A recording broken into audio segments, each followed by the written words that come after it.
Hoy es la segunda parte del tema que comenzamos hace una semana y hoy estaremos hablando de lo que debemos hacer para poder corregir lo que está pasando en nuestra nación y en nuestra región.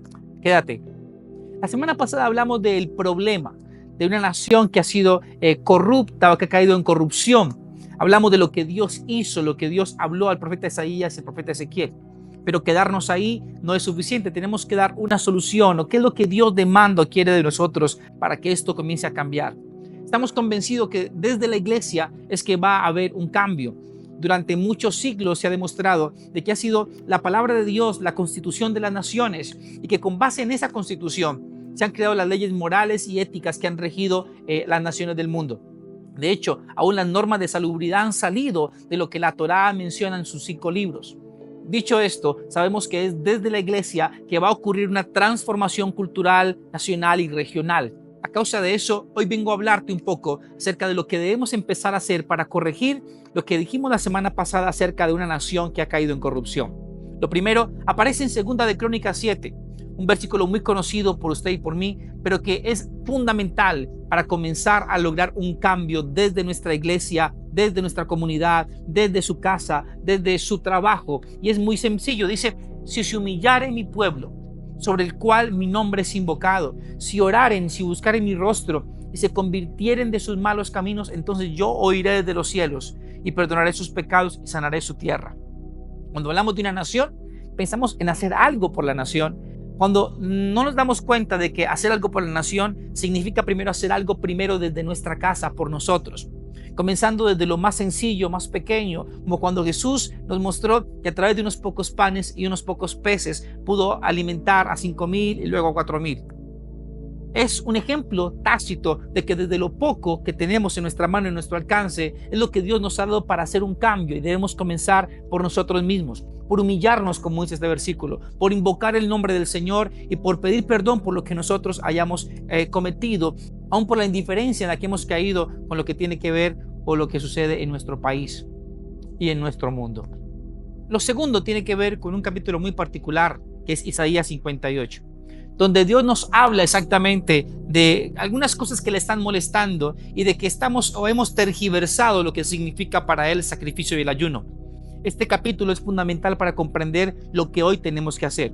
El capítulo comienza diciéndonos que hay un pueblo que quiere conocer sus caminos y que este pueblo se comporta como si hubiese sido un pueblo que hubiese hecho justicia. Demandan caminos del Señor como si hubiesen hecho justicia. También dice el Señor: ustedes dicen ayunamos y nos humillamos, pero no nos hiciste caso, no nos respondiste.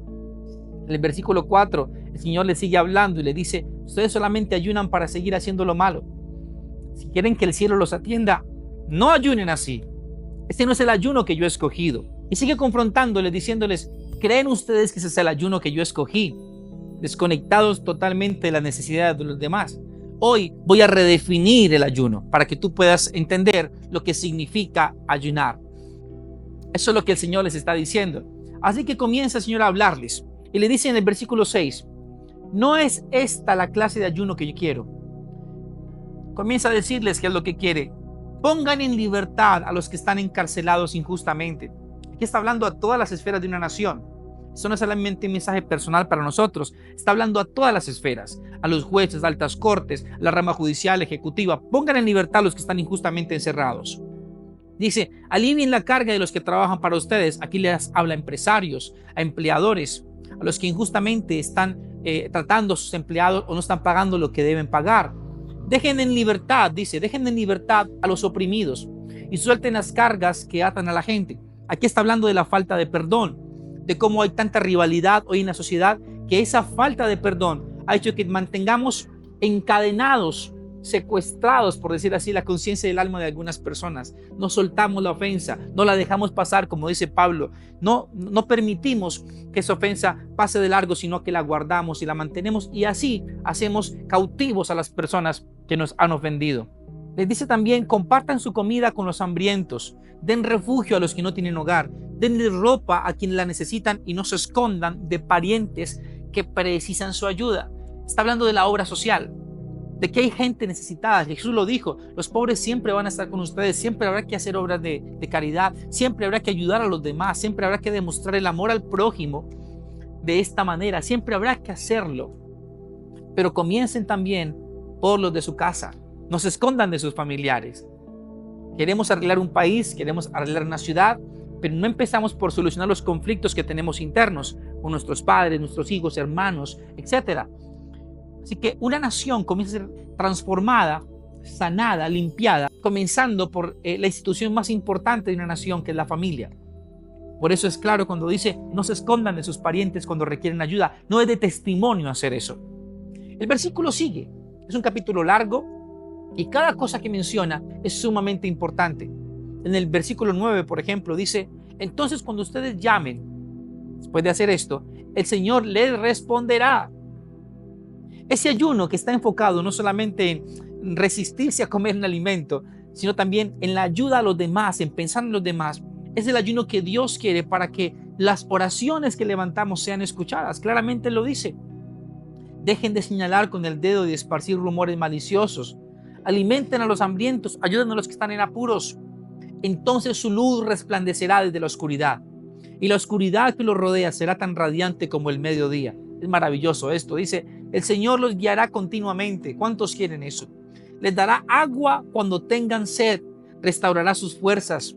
Serán como un huerto bien regado, como un manantial que nunca se seca. Algunos de ustedes reconstruirán las ruinas desoladas de sus ciudades. Entonces serán conocidos como reconstructores de muros y restauradores de casas. ¿Cómo no entender que así se levanta de nuevo una nación?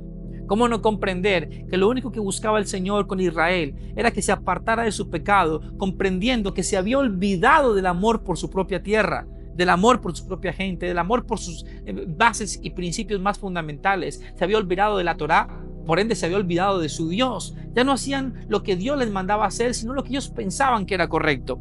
Cuando Dios les envía la profecía en Isaías de que serían deportados a Babilonia, ellos fueron no a buscar al Señor, sino a buscar a Egipto para que les ayudara en contra del pueblo babilónico. Dios les hablaba y les decía, no hagan eso, no hagan eso. Dejen que yo tengo control sobre lo que va a ocurrir. Aún así, ellos se resistían a seguir la indicación de Dios. Eso, junto con todo el pecado que ya habían acumulado, trajo sobre ellos, lo que dice el versículo de la semana pasada, trajo sobre ellos violencia.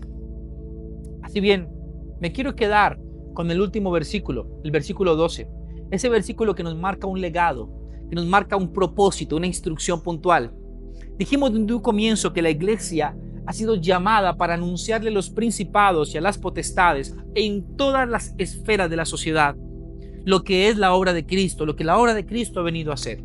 Porque si logramos transformar esas esferas, tendremos una nación que va a cambiar su cultura y se va a regir por lo que la Constitución de las Naciones, que es la Biblia, nos dice. Así que ese versículo es muy importante cuando dice, los tuyos edificarán las ruinas antiguas. Es decir, los fundamentos que crearon muchas de las naciones de la tierra, por no decir todas. Los cimientos de generación y generación levantarás. Cimientos que se han caído, bases fundamentales que han sido permeadas por ideologías y pensamientos que simplemente lo que han hecho es destruir los valores y la moral que se ha construido con tanto valor y con tanta sangre durante muchos siglos. Luego dice, y serás llamado, si haces esto, serás llamado reparador de portillos, un restaurador de calzadas para habitar. Esto es fundamental, porque es el propósito al que Dios nos está llevando. Desde lo poco, lo sencillo, lo simple, lo que tenemos en nuestras manos o en nuestra casa, empezando por allí, por el legado con nuestros hijos, por enseñar bien a nuestros hijos, entre muchas otras cosas, que comenzamos a revelar un reino que debe manifestarse en todas las esferas de nuestra sociedad. No siendo más, Isaías 61 termina diciéndonos una palabra que se cumplió en la vida del Señor Jesucristo y que también se cumple en nosotros. El Espíritu del Señor hoy está sobre ti. El Señor te ha ungido, te ha enviado a predicar buenas nuevas a los abatidos, a vendar a los quebrantados de corazón, a publicar libertad a los cautivos y a los presos de apertura de cárcel, y a proclamar el año de la buena voluntad del Señor y también el día de venganza de nuestro Dios, a consolar a todos los enlutados y a ordenar que a los afligidos de Sión se les dé gloria en lugar de ceniza y óleo de gozo en lugar de luto, manto de alegría en lugar de espíritu angustiado, y serán llamados árboles de justicia, plantío del Señor, para gloria suya. Y él sigue hablando que vamos a reedificar, etcétera, etcétera, etcétera. Usted puede revisarlo en su casa tranquilamente. Así que, hermano, que usted que me está escuchando allí donde está, es desde nuestra iglesia, desde la iglesia del Señor. Y no hablo de un letrero, hablo en general, el cuerpo de Cristo. Somos nosotros la iglesia de Cristo, que la sociedad va a ser cambiada. Recuerde que la creación está esperando la manifestación de los hijos de Dios. Y esa creación está expectante de lo que nosotros vamos a hacer. Bendiciones.